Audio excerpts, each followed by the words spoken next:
Welcome to episode 54 of the Realtor for Hoopers interview series. I'm Adam Kemp, aka the Realtor for Hoopers. Today's guest is a graduate of Rangeview High School here in the Denver area, Jeremiah Paige. What's good, my guy? What's up, man? Appreciate you making the time, man. No problem, man. Every time I flick the wrist, you can bet that it's a switch. Realtor for Hoopers, welcome to the main event. I'ma give the people what they ask for. Whole squad moving like a task force. We move with military precision, accomplishing any mission. In 2020 division, just don't see no competition, don't see no opposition. We on top of the game, we not one and the same. I'm Stephen Curry, the range, I Allen out with the cross. I'm Kobe Bryant, the fade, I'm one that's calling the plays. Now what else more can I say? Well, the question we always start everyone off with, and you can go as deep as you want, is tell us your basketball story. Yeah, so I started playing basketball, I want to say, when I was around 5. Okay. Just around local Denver area. Went to Red Shield. Okay. Grew up around a little bit over there. Okay. Then I want to say in the 4th grade, I got involved in AAU. I started playing with the Colorado Hawks. Okay. Yeah. Played with them all the way up to my senior year. So I stayed with the Hawks my entire way. Wow. Okay. Yeah. So I went to Marachek Middle School in Aurora for a couple years. Then I transferred to Maury my 8th grade year. Okay. Just started, just branching out, making friends, things of that nature. Yeah. Right. Then I want to say I went to Rangeview, and then I think once I got to Rangeview, that's when like my basketball career kind of like started taking off. That's when you know it's real. Yeah, I started making a name for myself, because I mean, like even for like the Colorado Hawks, like I'll be playing and stuff like that, but I was never like, I was always the big man.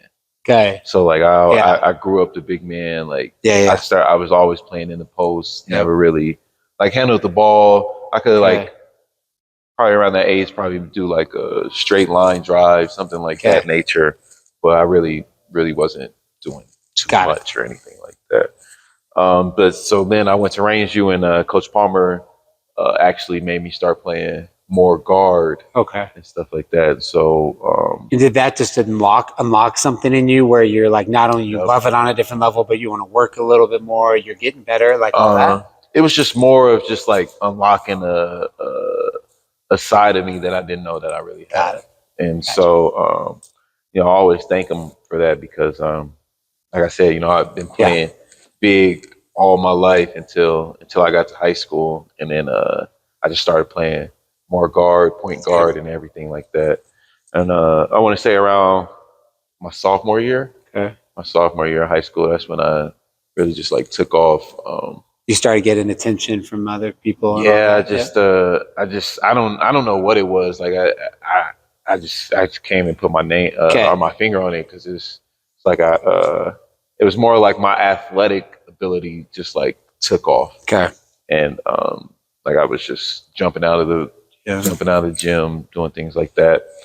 So like my sophomore, between my junior year, that's when I started like getting interest from colleges and stuff like that. And so like I really didn't know what was happening or anything like that in the moment. Like I didn't know. Nobody rocked it. Like nobody. I mean, like, people have been recruited before and went to college and got scholarships like that before, but it was foreign to me. Yeah, like it was just new. And so I got my first offer after my sophomore year.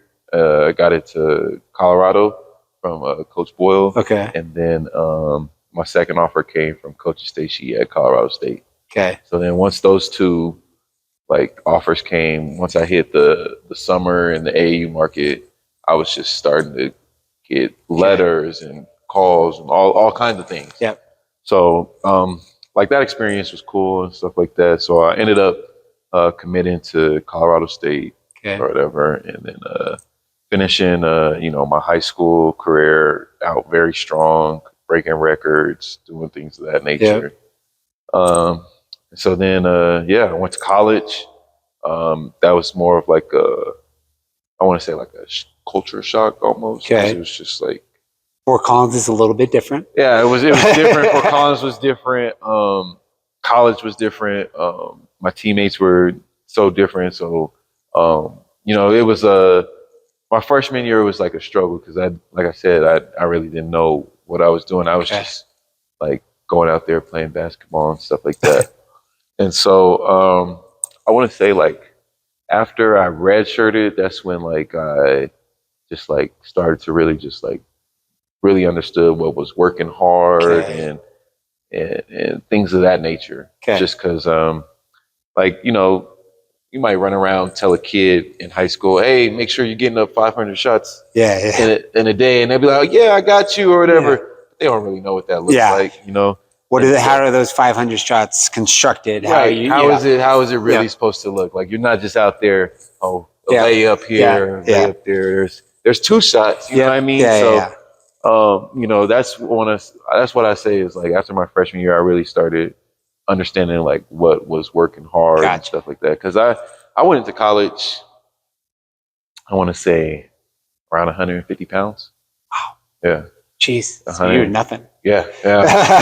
big skinny dude. And so, like I want to say after my freshman year, I put on a good like 15 pounds. Okay. So you're in the weight room. You were. Oh yeah, I was hitting it hard. Yeah. I was hitting it hard. So I did my thing up at Colorado State. Became a 1,000-point scorer up there. So every year you just got a little bit more responsibility, a little bit bigger role, kind of thing. It was weird. It was ups and downs up at Colorado State. I won't go too much into that. Okay. But for the most part, I would say after my redshirt freshman year, I was pretty much like a 25 to 35 minute player. Wow. Okay. So I was just constantly just in the game, just doing things. Cause like how my coach was, it was like, as long as you play defense, like you could get on the court. Yeah. And so like he really prided himself on defense and doing things the right way on defense. So that was kind of like, my stepping stone. Cause I want to say like the first year that I played, not my redshirt year, but the first year I actually played, like I was just out there and I was just like this is the only way that I could get out there is just playing defense. And so like I just remember like a couple games, like coach would be nervous about me or whatever, and so like my assistant coach be like, hey, like we really think like you have an opportunity this game to show coach that hey, like you belong out there, like we need you to go out here and guard this guy. Or, we need you to slow this guy down. Yeah. And so once I did that to like a couple guys, then like I said, it just became became like a flow. So after my junior year, my coach got fired, and then they brought in a new coach, which was Coach Medved. Yeah. And I had a little bit of history with him, just with him recruiting me out of high school. Okay. And I want to say like he really like unlocked like a whole nother part of just like him and his staff, just like unlocked a whole nother offensive part of my game. And I just in just 1 year. And so like I thank him because now like I have like before I went pro, like that was like a different mindset. Oh, for sure. They put me in, and just showing me a different way of how to get better. Yeah. So it's just like a whole different program. So like that program, like I always, just thank them because it was so eye-opening. And people underestimate like the ability of a coach or some kind of authority figure in your basketball career to like unlock something. Like you can think you can do it, but until like an authority figure goes like, no, you can do this. Right. Then it's like, all right. Then it allows you to operate with so much more freedom on the court rather than going, should I take this shot? Right. So it's good, man. So then after college, you went straight overseas? Yep. After college, I did a couple like workouts, and then I ended up signing with an agent out of Seattle. Okay. And I went out there for like a month and like worked out with him and a couple other players. Okay. Just like like a showcase kind of thing? It wasn't really like a showcase. It was more of like, this is my agency. Okay. And so like, these are all my guys that I represent. Got it. Okay. So I want to say it was like maybe 40, 50 guys. Whew. That like just with his agency, and he was like, this is who I represent, basically. Okay. And like, I knew a couple of guys because I'm like, oh, like I remember playing against him in college, Okay. or like I know him because he got drafted, or okay. there was just so many guys. So then like I'm like, okay, like this was new to me too, because I'm like, this is Seattle, Seattle, they pride themselves on just like showboating, basketball, all kinds of things. So it was fun. Like my little month out there, it was fun. And so he was able to get me a job overseas. And my first year, I want to say that I was averaging close to, I want to say like 19 points a game. Okay. In a really good league as a rookie. And then I think I had played, I want to say 8 games. Played 8 games, and then I broke my hand. I broke my hand in practice, and it was just like a real setback. Yep. It was a real setback. So I had never had surgery before. Had surgery over there. Yep. First time ever in a different country. How was your mom's? Oh man, Mom's was losing it. I was gonna say, how was Mom's? Mom's was losing it. She was not happy at all. Like she was just not happy. Couldn't imagine. Yeah, so she was not happy. So I had surgery. It was so weird and so different just being out there on my own. They already didn't speak, English or anything like that. So I'm trying to learn how to adjust in a new country, living in a different country. My hands broke. I'm just out there struggling. In addition to, you're like all now depressed because you were just hooping, and now you're now it's Christmas time. My hands broke, New Year's, all of that, right? So I'm just getting through it, constantly getting through it. I think they push me. The team pushes me to come back early, right? And so like I'm looking like I don't know if I want to come back early or not, because like I don't really know how this goes. Yeah. Like I'm barely able to dribble a basketball, and they're talking about, hey, we need you to play in 3 weeks. And I'm like, I can't even shoot, let alone dribble a basketball. I'm like, anyhow, I was able to push through, was able to play. I think I played 3 games before the season ended. Okay. So then the season ended, so we're getting ready for playoffs. Yeah. And then COVID breaks out. Wow. Yeah. Okay, this is a fun first year. Yeah, right. So I'm like, so now I'm watching on the news. Yeah. So now I'm looking. And where are you? What country are you in? I was in Estonia. Okay. Yeah. Right. So I'm watching, and I'm just looking, and I'm just like, nobody knows what COVID is. Yeah. Everything's being laid, shut down, whatever. So then I think it was after the NBA had shut down. Yeah. The NBA shut down or whatever. So then once that shut down, like I was like, oh, if they shut down, like for sure we're shutting down. Like, so who knows what's going to happen? So the NBA shuts down. I think the next day, President Trump, he goes out there and he says, hey, we're closing all our borders to nobody. So nobody's coming in. So now I'm over here and I'm like, well, how long am I going to be over here? Yeah, well, like, am I even allowed to come home now? So everything's just going through my mind. So I'm just like, that's tough. Yeah, but I was able to get home. Okay. The league ended. Yeah. I was able to get home. Everything was fine. Okay. Right. So then going into my second year, stayed with the same agent. Ended up going into my second year. Like I said, then we didn't really know what COVID was, but league started to start back up and stuff like that. So went to my second year. I went to Kosovo for about, I want to say 2 months. And to anybody that I can give advice to, if you hear the word Kosovo, somebody tells you to go play in Kosovo, don't do it. Don't do it. Okay. Unless they're just absolutely just like throwing a bag at you, Yeah. you can't refuse, then like if there's 7 figures, maybe consider it. yes. But like other than that, like I would not recommend like Kosovo. Gotcha. It was just not. It's not a fun time, especially with COVID. That's when I seen the dark side of Europe. Playing overseas, and I seen other teams not paying their players on time. My coach was gambling on our games, and so he was best friends with refs and stuff. It was crazy. He was attached to like the mafia. He was able to. He had so much pull in the country. He could get a positive COVID test turned to negative, or a negative turned positive. So like once I seen that he had that much pull and that he had that much control, like I was like, I don't want this. I don't want this. Okay, can you please tell me your third spot was at least somewhat normal? So what happened was I ended up leaving that team. Okay. And I ended up going to Ukraine. Okay. And Ukraine was okay. It was rocky, but it was okay. It was overall like fun. Yeah. It was still fun for me.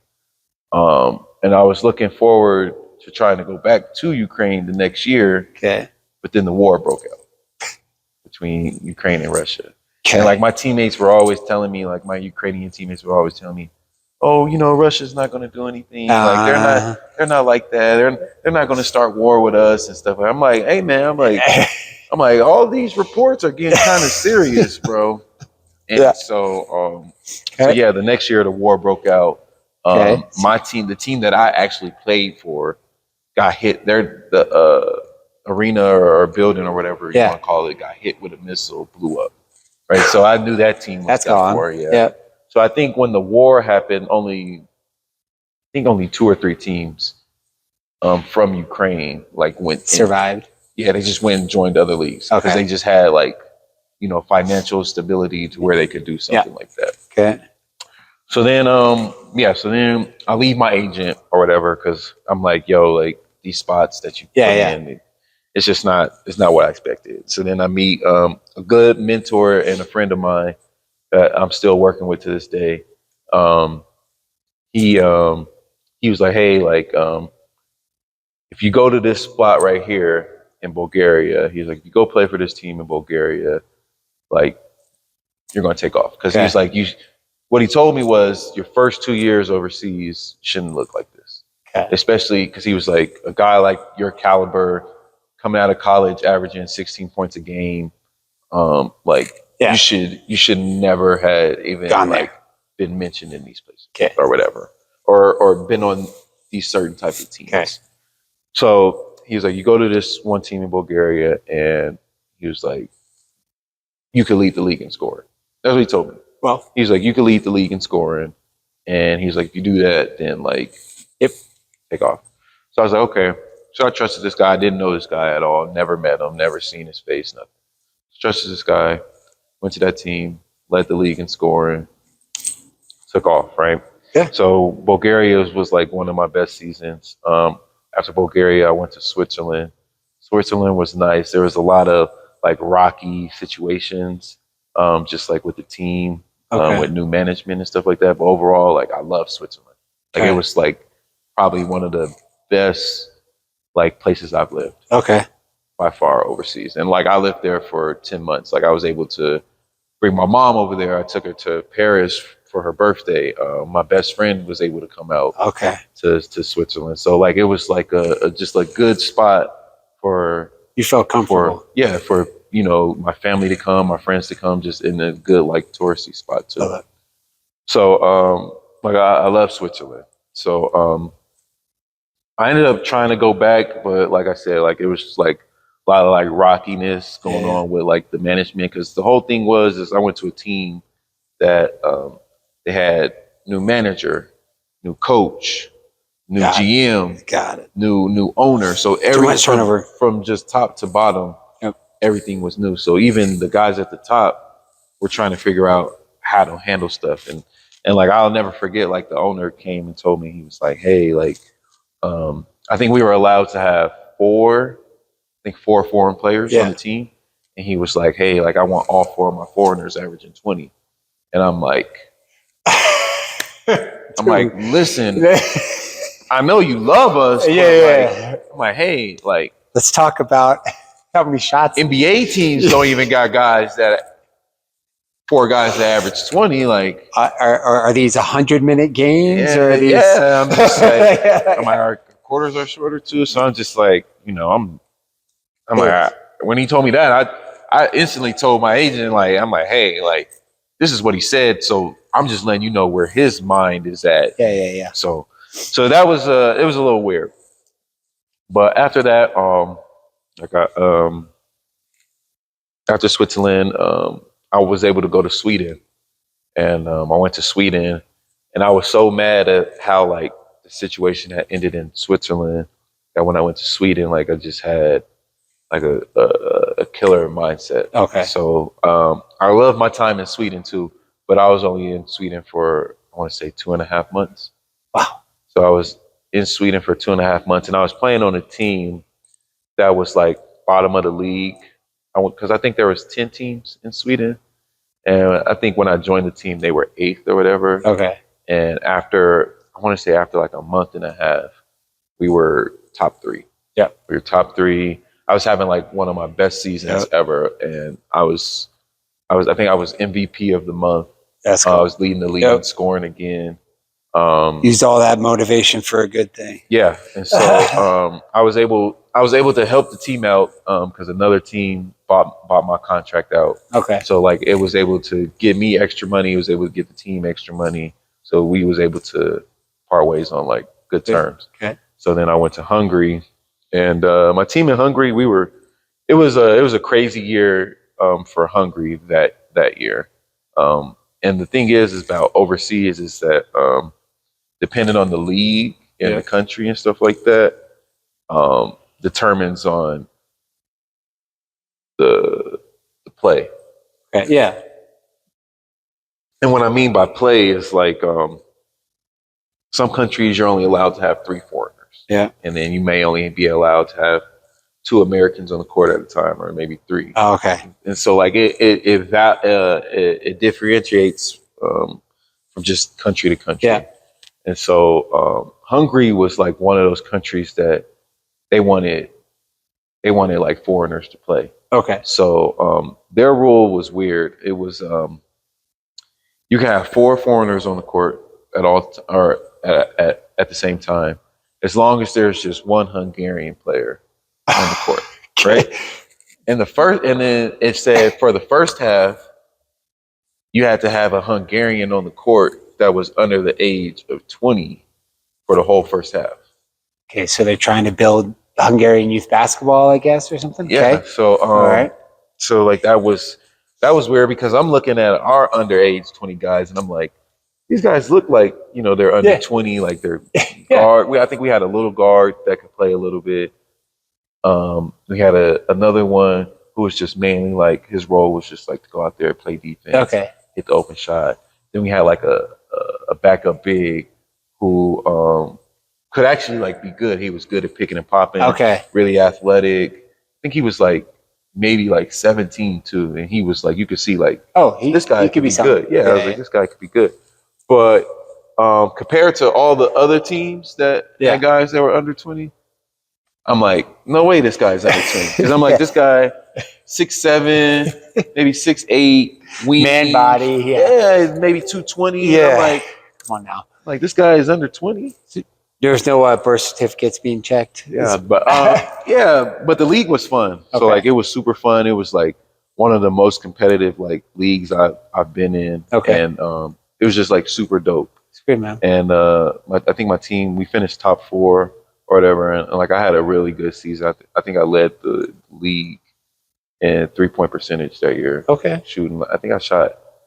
I want to say 46 or 47% from 3. So I loved Hungary. I love it, man.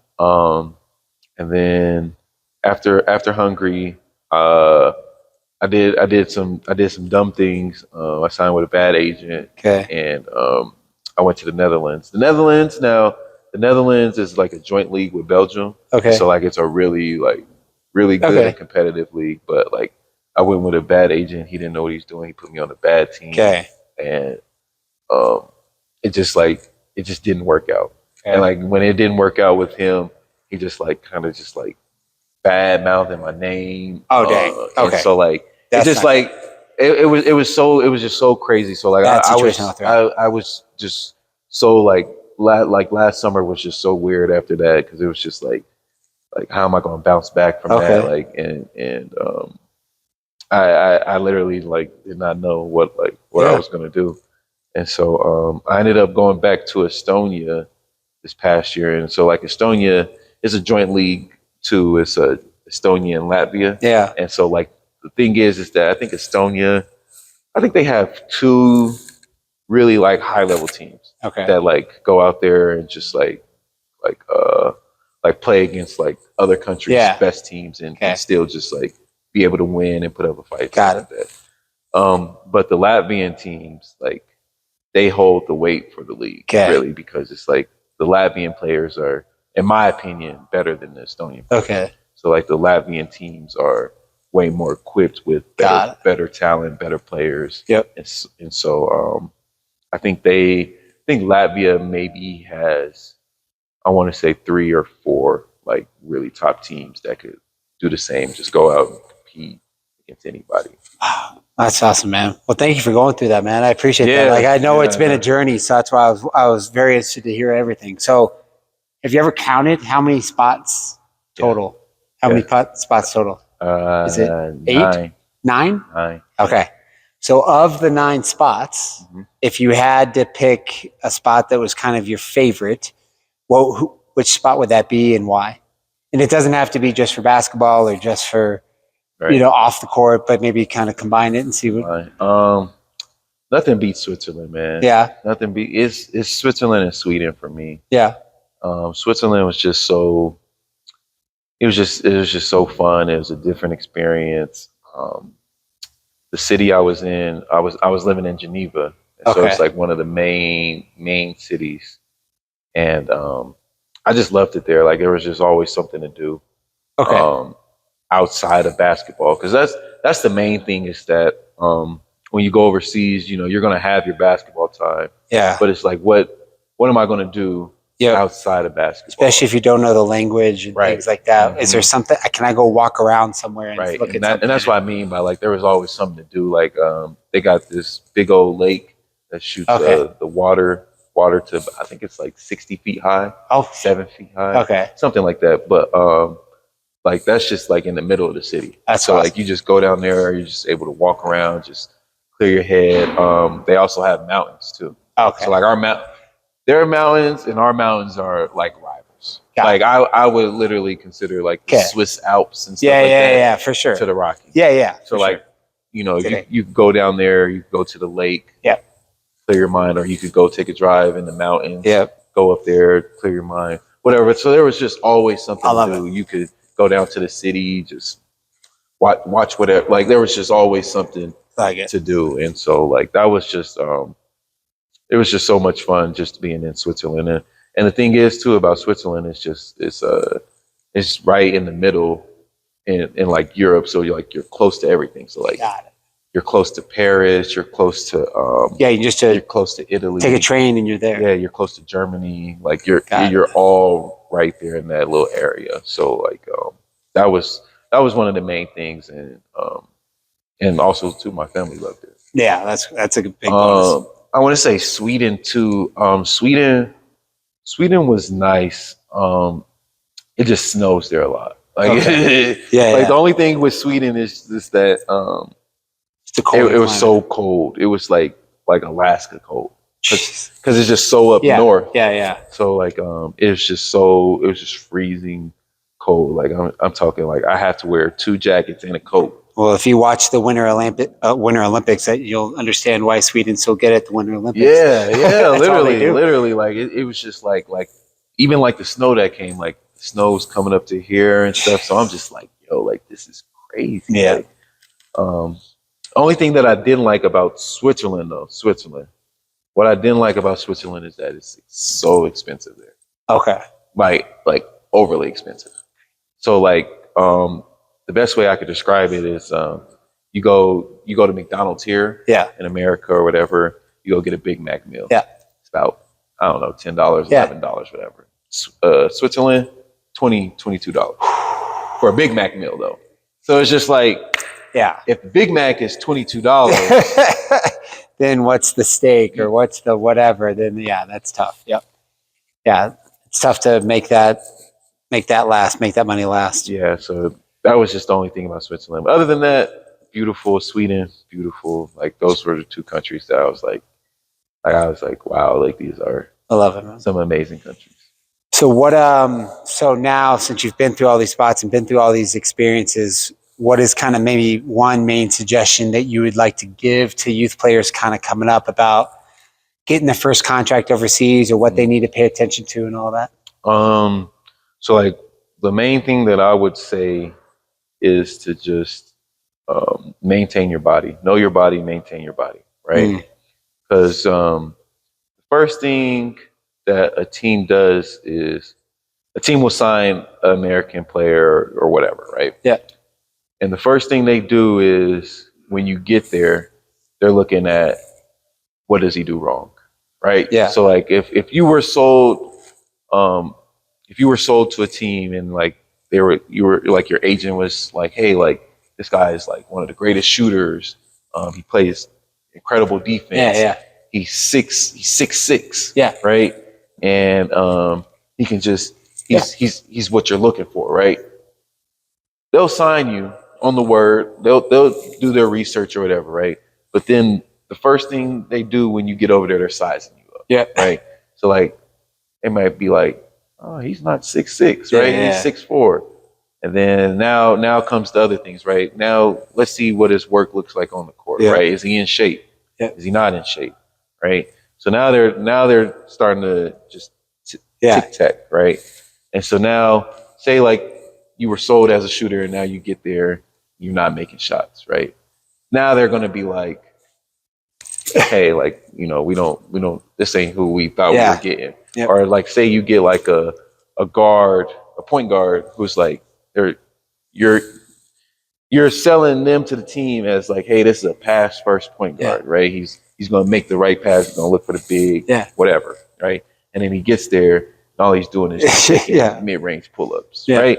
So that's the first thing they're going to do. They're going to size you up, and like that will be my only thing to like tell a player. Is just like whenever they size you up or however you were sold to that team or whatever, go there and just show them that you're going to do that and more. Yep. Right. So if you're being sold as a scorer, go there, score the ball, but show them that you play defense too. Right. If you're going as a pass first point guard, show them that you're a pass first point guard, but you're also like a leader, right, on defense, right? So you always want to try to add something that they didn't know about you, right?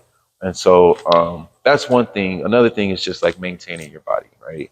Just making sure you're healthy, making sure you're in shape, making sure that you're just taking care of your body, because that is one thing that like overseas teams will do is that you get there, you get hurt or something like that, they will try to cut you without no regard. Yeah. Like even if you got hurt in practice, playing for them, doing dive, whatever, try to just maintain your body, right? Try to just stay healthy and maintain a good, like healthy, like style. Yeah. Be fit.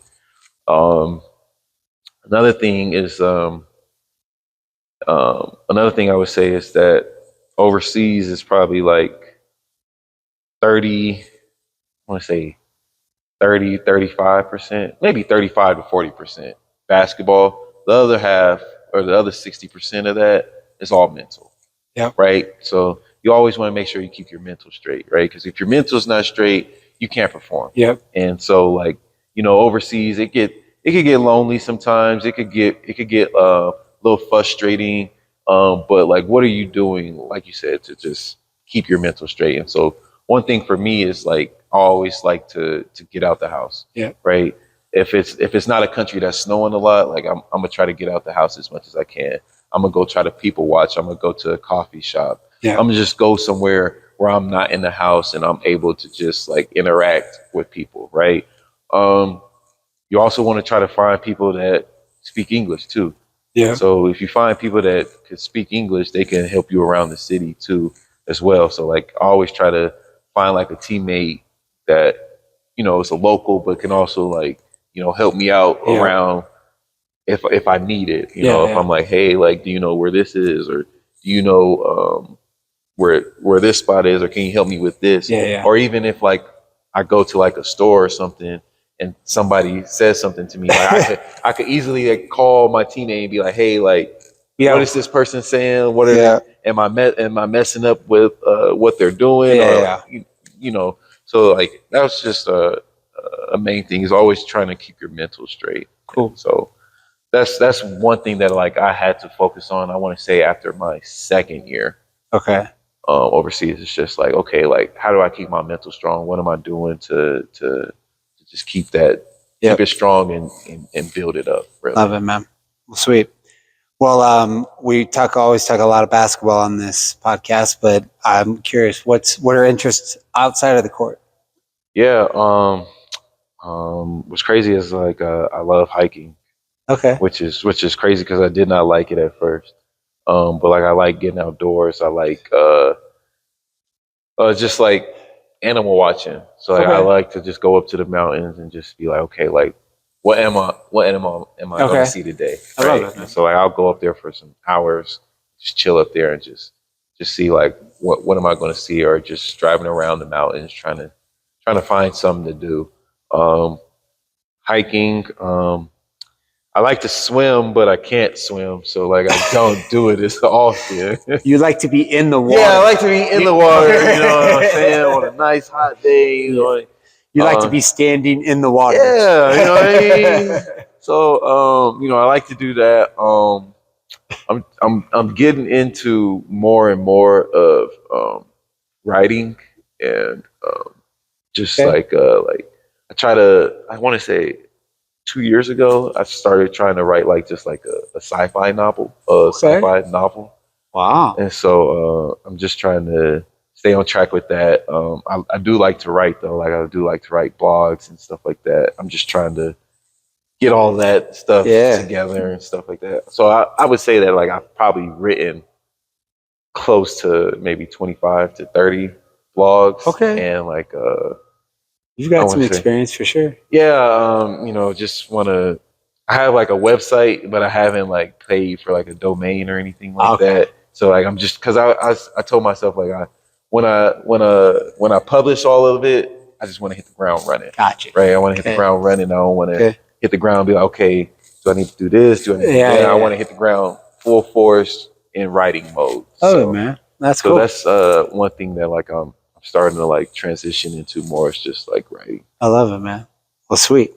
Well, one fun question that I wanted to ask you is, your nickname is JD, right? And for the longest time, I had no idea why the hell that was, because your initials are JP. Right. And so, for those who don't know, what was the origin of the nickname JD? Right. So JP, JD, either one works, right? JD was given to me by my father, right? Okay. It was just, I can't tell you why he did it. I don't know. I can't tell you why, but it was his decision, right? So he was, when I was a kid running around, whatever, he's young, JD, yeah, okay. JD. So he gave me the nickname. It kind of like stuck like in elementary and like middle school, I want to say a little bit. But once I got to high school, like everybody was really just called me Jeremiah. But everybody that like I grew up with or something that heard that, they knew to say JD or whatever. So like I always would tell people like, yo, you know, my name is JD or whatever. But then like people, we would just be like, they would assume that it's JP because people are just saying JD so fast. So if you were, everybody's like, JD. So everybody's like, okay, so I could just call him JP too. Yeah. Right. So that was just the main thing. Like JP, there's nothing wrong with it. Like I'll answer to it. Or whatever. I felt bad the first time I realized it. I was like, I've been calling him JP, and I just realized they're calling him JD, and I'm like, his last name is Paige. Yeah. And so Anyway, so it all worked out. But like, so what it comes from though is my first name's Jeremiah, middle name's Daniel, and then my last name's Paige. So you used to JD Paige, right? Right. So once I got to college, I can't remember who I was talking to, but I was like, I think it was after my redshirt year too. I was like, I think I'm gonna change my name. Just to JD? Yeah, I was like, I think I'm gonna change my name to JD. And they was like, do you want to do that? Like, they was like, we could do that to where the announcers call you that and stuff. And I was like, yeah, I was like, let's go with that. So, I changed it to college to where it's actually like my name now is JD Paige. So like, if you look me up on Google, LinkedIn, whatever, like JD Paige is gonna pop up. That's it, man. Well, sweet.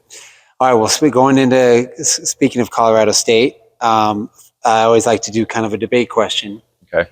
So, give me your Mount Rushmore, top 4 of Colorado State basketball players of all time, and you can include yourself. I can't or can't? You can. I can. I don't know if I make it. I'm just. I got my 4. You got your 4? I got my 4. So if we're going to differ, I got my We're going to have different 4. We're going to have a different 4. All right. This is no order. Right. Okay. So I'm going to. Yeah. There's just 4 faces. I got to put my uncle because my uncle, my pawpaw and my uncle went to Colorado State. Okay. My uncle is in the Hall of Fame up there at Colorado State. Rest in peace, Uncle Floyd. But Floyd what? His name is Floyd Kerr. Floyd Kerr, okay. Floyd Kerr, yep. I think he played there for 3 years. Him and his brother, they were twins. Okay. Right? I think they went to the Final Four. Okay. So he played there, but he didn't go pro in basketball. He went pro in football, which is kind of crazy. So yeah, he did That's 3. He was playing, up at Colorado State doing his thing, whatever. And then the Bears called him and was like, hey, we think you'd be a great safety for us. And he was like, okay, yeah. I'll just walk on and play NFL football. Sure, great. So you went to the NFL. So, but my uncle is for sure in there, right? So Floyd Kerr. Now this is where it gets dicey. So for me, I have to put Jason in there, Jason Smith. Okay. I gotta put Jason Smith in there just because Jason is such a cool guy. Like he's just such a good guy that that you could call on whenever you need something. So over the past, I think not last year, but maybe 2 or 3 years before that, when we did the TBT, he was there, and I really got to know him and mess with him a little bit, pick his brain and stuff. And he's just a real good dude, and I can see how his attitude and stuff got him to the league and stuff like that. So Jason's up there for me, right? So that's 2, right?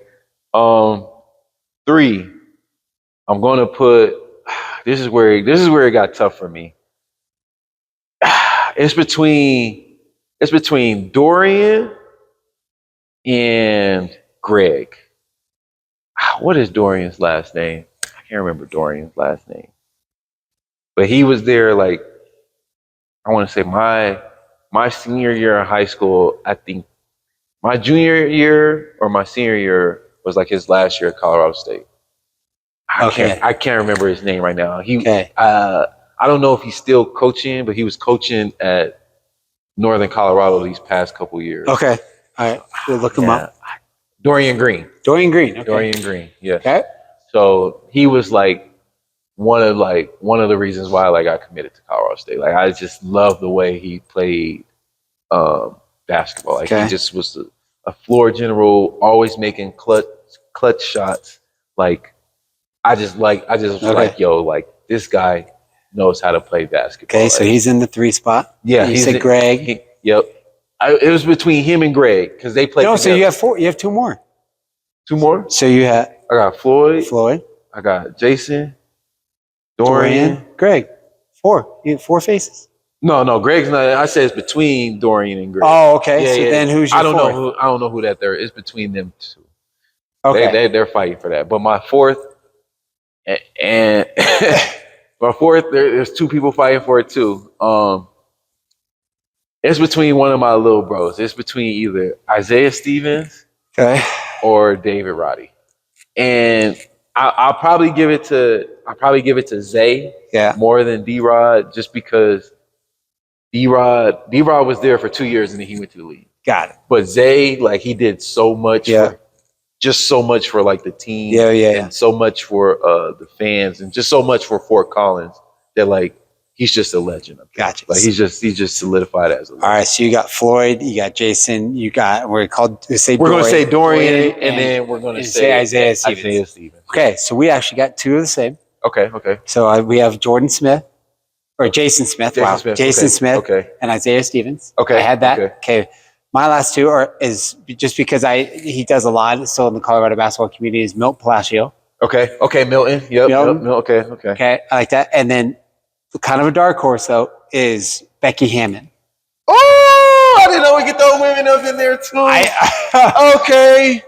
Okay, the one and only first team All-American from Colorado State. She is nice. I couldn't. I thought about it. I'm like, you can't be. She did do that. Like she did. Like her name is all over those record books. It's all over there. So it is. I know I went women but I still think if you put four faces, she's probably got to be on there. It's valid. So that's very valid. Right, man. I appreciate you doing that for me. All right, so we got two more questions. And whether the second to last one is whether you've said it in the interview or you haven't, what is kind of one thing you want people to take away from your story? To always work hard. Don't ever let someone else put limitations on you. Okay. And to just to go out there and just have fun and just do it the right way, right? Because I could tell you, I didn't do it the right way. Yeah, I didn't. I there's so many things that I wish I could just have a redo over. Yeah. And so I would just say, like, do it the right way. Listen to those who come before you, right? And with me, I didn't have too many people just like when I was growing up as a mentor, and so like I kind of did it my own way, and like I'm kind of happy that, like, you know, I'm at where I'm at, because I'm looking back and I'm just like it could have gone different. Yeah, it could have went left. Yeah, right. It could have went left. And so that's just the main thing: to stay true to yourself, work at your craft, and don't let nobody put limitations on you. And powerful, man. And do it the right way. Man, I love that. That's great. All right, so the last question, and sometimes it can actually be the hardest one to answer because you can only pick one thing. Right. What's your favorite thing about hoop? Favorite thing about hoop? I'm gonna say the intensity. Ooh, I like that. I'm gonna just say the intensity. I just love the fire and the passion that just comes with it, because it's just like everybody can bring that, you know, and not everybody has that, but everybody can bring that. And so, like, the intensity when you have, you know, when you're in the layup lines or whatever, and you're just like, like I'm feeling it today. I'm fired up. Or even the coaches, you know, the coaches can show the intensity, and you can see like how much it means to like a coach when they're just over there when the game is about to start and they're over there fired up, or they give a good motivational speech before the game. And so just the intensity, like, I think that as long as like the game of basketball will have that intensity, it will never die down. Man, that atmosphere of intensity is a drug. Right. I still to this day, I'm just trying to search for times I can be in that gym. Right. Like, I love it, man. All right, JD, I appreciate your time, man. Thanks for being on the pod. For sure, man. Always good seeing you. Always. Thanks for having me, man. For sure, man. All right, man. Every time I flick the wrist, you can bet that it's a swish. Realtor for hoopers, welcome to the main event.